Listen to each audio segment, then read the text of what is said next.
شروع اللہ کے بابرکت نام سے جو بڑا مہربان اور نہایت رحم کرنے والا ہے۔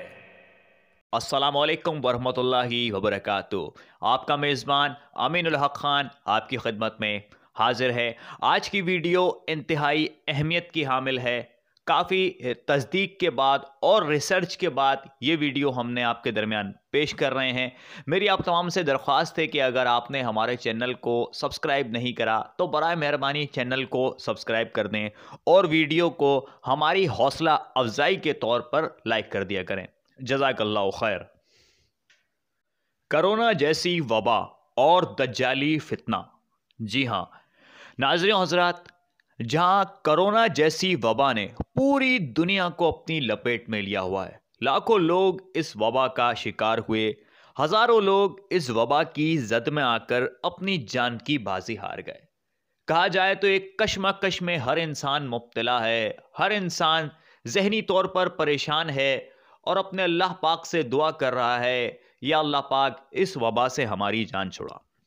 ایسے وقت میں اسرائیل کے ہیلتھ منسٹر یعقوب لیٹسمن کا ایک نیوز چینل پر بیان دینا کہ ہمارا مسیحا آنے والا ہے اور وہ ہمیں اس مصیبت سے نجات دلائے گا، تو ذرا غور فرمائیں کہ دجالی فتنہ کس قدر زور و شور سے اپنے کام کو جاری رکھے ہوئے، جبکہ انہی کی کتابوں میں لکھا ہوا ہے کہ جب تک تھرڈ ٹیمپل کی تعمیر نہیں ہو جاتی، گریٹر اسرائیل نہیں بن جاتا، جب تک مسیحا نہیں آئے گا۔ تو کس طرف اشارہ کیا جا رہا ہے اور کیا بتانے کی کوشش کی جا رہی ہے، ذرا غور فرمائیں۔ اچھا، تھرڈ ٹیمپل کا مقصد کیا ہے؟ تھرڈ ٹیمپل مطلب ہے کیا؟ مسجد الاقصی کو شہید کر کر تھرڈ ٹیمپل بنانا، ہیکل سلیمانی کی تعمیر کرنا۔ ابھی آپ ذرا غور کریں کس طرح اسلامی ملکوں پر دباؤ ڈالا جا رہا ہے کہ وہ اسرائیل کو تسلیم کریں۔ یو اے ای نے بھی حال ہی میں اسرائیل کو تسلیم کیا، اور ابھی ایک خبر جو آ رہی ہے وہ یہ بھی ہے کہ سعودی عرب میں اسرائیل کے پرائم منسٹر نیتن یاہو اور موساد کے چیف کی سعودی عرب کے ولی عہد سے خفیہ ملاقات ہوئی ہے۔ ٹائمز آف اسرائیل نے اس خبر کو بریک کرا ہے، جس کے بعد لگ یہ رہا ہے کہ اللہ نہ کرے سعودی عرب بھی کہیں اسرائیل کو تسلیم نہ کرنے جا رہا ہو۔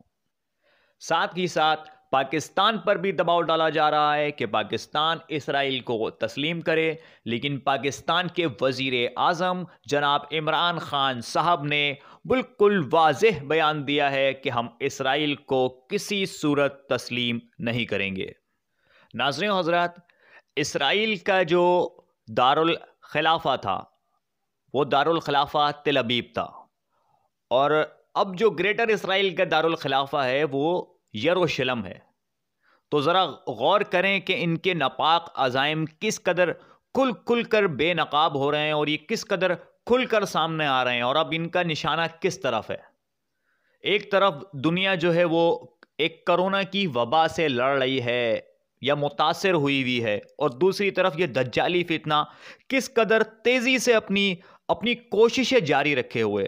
ناظرین و حضرات، ابھی آپ کو پاکستان میں بھی ایسی بہت سے لوگ، بہت سے سیاستدان نظر آئیں گے جو وضاحتیں پیش کر رہے ہوں گے کہ اسرائیل کو تسلیم کر لو بھائی، مسئلہ کیا ہے، اچھا ہے ہم بھی وہاں جا کر بیت المقدس میں نماز پڑھ لیں گے، جبکہ وہ جمعے کی نماز بھی اللہ جانے پڑھتے ہوں نہ پڑھتے ہوں۔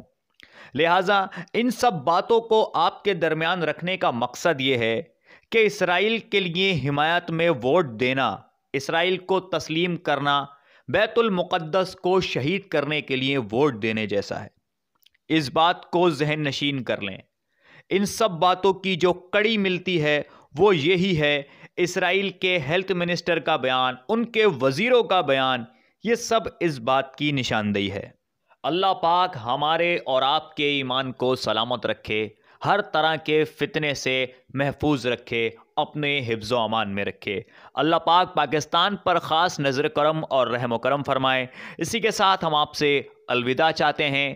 اسی طرح کی معلوماتی اور تحقیق پر مبنی ویڈیوز آپ کے درمیان انشاءاللہ الرحمن امین الحق خان پیش کرتے رہیں گے۔ جزاک اللہ خیر۔